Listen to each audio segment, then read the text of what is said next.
I'm not familiar with the King's Cut, but yeah, I like the combo stones also. I've got a couple of those.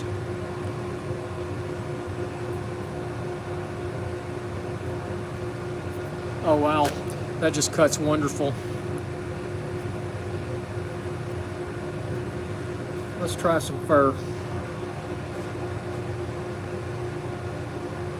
So here's our fake fur. Correct, yeah, Eddie. You seen me do that? I use the diamond plates. I didn't always do that. I used those other, the stone ones for a long time, and then I saw somebody use the diamond plates, and they're so much faster. Look at that, that cuts wonderful. So she can get the puppies pretty. Let's try some rabbit fur.